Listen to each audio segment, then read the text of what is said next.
Хөөе, Таанбат гүшүүн. За. За Монгол улсын хөгжлийн 2026 оны төлөвлөгөөг бол эдийн засгийн хөгжлийн яамнаас өргөн барьсан. Тэгээд эдийн засгийн эрх чөлөөний реформ гэсэн гарч ихтэй ийм хөгжлийн төлөвлөгөө өргөн барьсан явдалт бол талархаж байгаа. Тэгэхээр өнгөрсөн хугацаанд бол бид эдийн засаг дахь төрийн оролцоо үлэмж нэмэгдэж байна. Хувийн хвшлийн орон зай шахагдж байгаа талаар бол маш их ярьсан. Тэгэхээр эдийн засгийн хөгжлийн яамнаас бас энэ асуудалд анхаарад төрөөсөө төсвийн бодлогоосоо эхлэе гэдэг ийм агуулгаар, ийм концепттэй хөгжлийн төлөвлөгөөний баримт бичиг өргөн барьж байгаад бол баяртай байгаамаа. Тэгэхээр төрийн албаны реформыг хий гэсэн зорилт тавьсан байна. Төрийн захиргааны албан тушаалтнуудыг 9% бууруулъя гэсэн байна.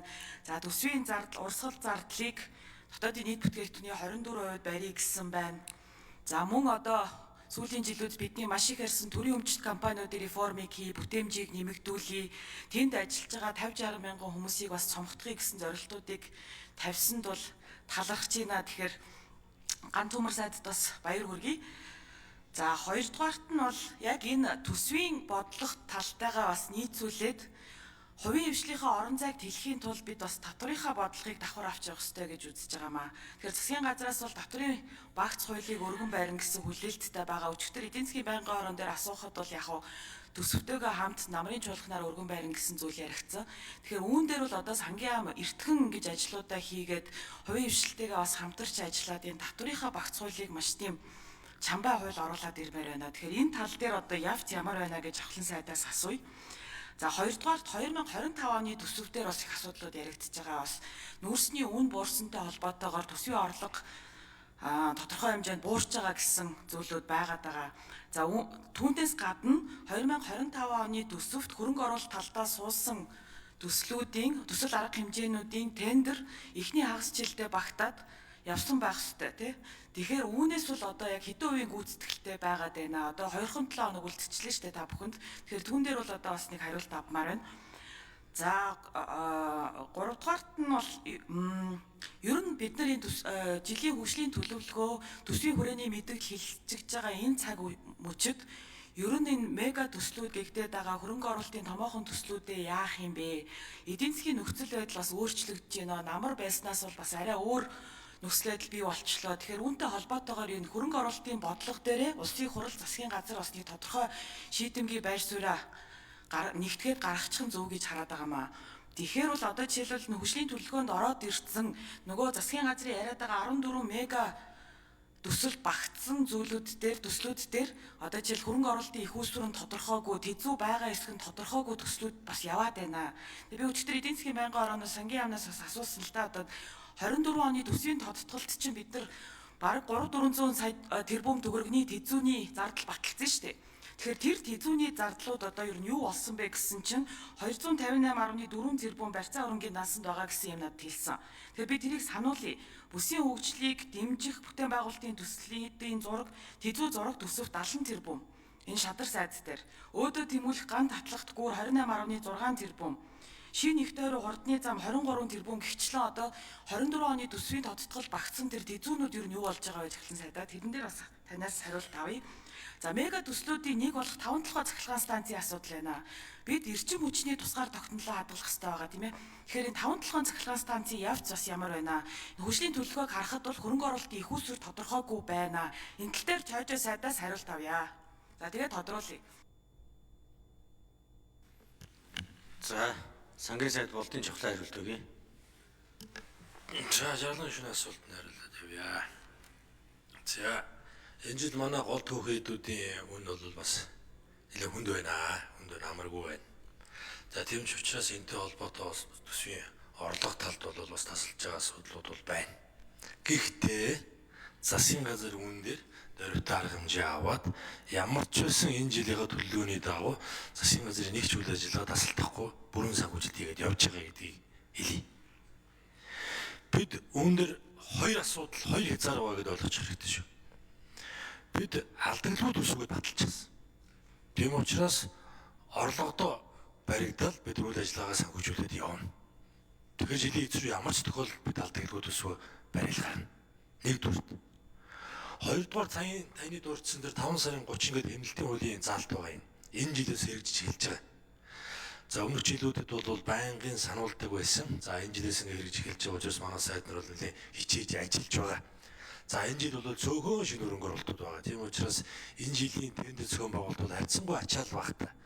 Шинэ жилдээ баг ингээд орон нутгад нийлмэл 1000 тендер байдаг байхгүй. За энэ жил бол ингээд орон нутгад нийлээд 200 хүрэхгүй байгаа. Улсын төсвөр бол 42 хан байгаа. За гүйцэтгэлийг нь би яг тоо хэлж мэдэхгүй байна.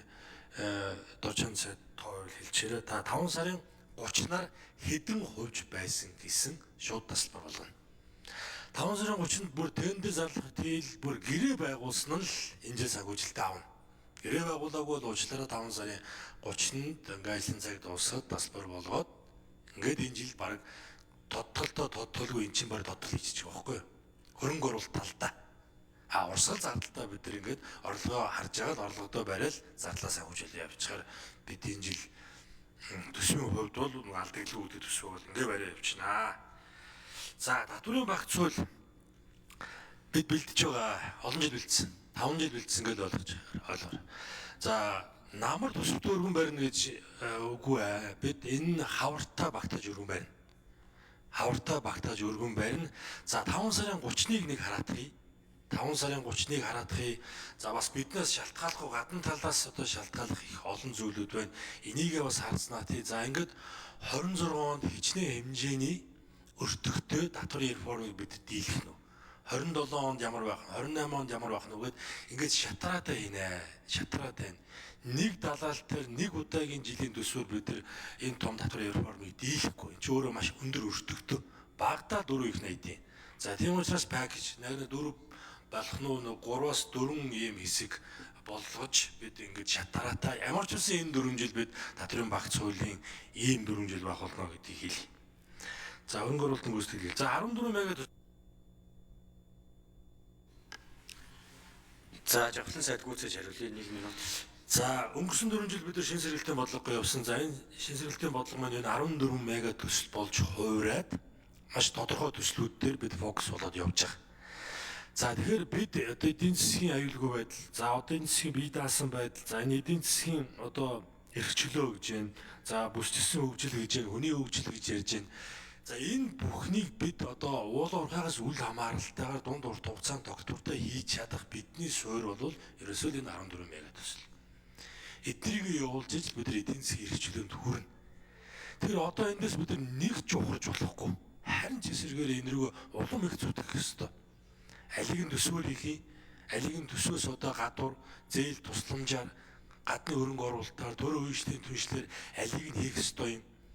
За мэдээ зураг төсвийн юм чансч байж болохгүй. Одоо бушуухан зураг төсвүүдөө байжгаад дараа нь хөрөнгө мөнгө олох асуудлаа бид шатараатай ингэж яриад явна. За тэгэхээр манай За Батгахын цоож зургийн сайд хариулт өгье. Жаргалан шинэ асуултанд хариулъя. 5-7 цахилгаан станцыг 2023 онд нэг удаа зарласан. Тендерийн нөхцөл бол 30%-ийг нь бол Эрдэнэс 5-7 компани санхүүжүүлэхээр 70%-ийг нь EPC контрактор нь санхүүжилтээ болоод файнансингаа болоод орж ирэх ийм нөхцөлтэйгээр тендер зарласан. 2 оролцогч ороод харамсалтай нь хоорондоо маргалдаж явсаар байгаа. Дээд шүүхийн 3 шидний шийдвэр шийдвэр гараад тендерийг захин зарлахаас одоо ондоо нөхцөл байдал үлдээгүй байна. Гэхдээ өнөөгийн нөхцөл байдлаар тендерийн тухай хуулиар EPC-гээр нөхцөлтэй тендер зарлах болцоогүй байгаа. Тендерийн хуулиас харагдсан байгаа учраас одоо засгийн газраас тендерийн хуульд холбогдох өөрчлөлтүүдийг оруулах ийм хуулийн төслүүд өргөн баригдаж байгаа. Улсын хурал баталсан тохиолдолд 5-7 цахилгаан станцын тендерийг дахин зарлах болцоо бүрдэнэ. За Батбаярын жаргалан гишүүн тодруулж сууя. За жавхлан сайд татврын багц хуулинд яг аж ахуй нэгжүүд бизнес эрхлэгч нар таатай ямар заалтууд орж байгаагаас нэг товчхон ягийн завшааныг ашиглаад хэлжүүл сайн байна. Хоёрдугаарт ер нь бид энэ хөгжлийн төлөвлөгөөгөө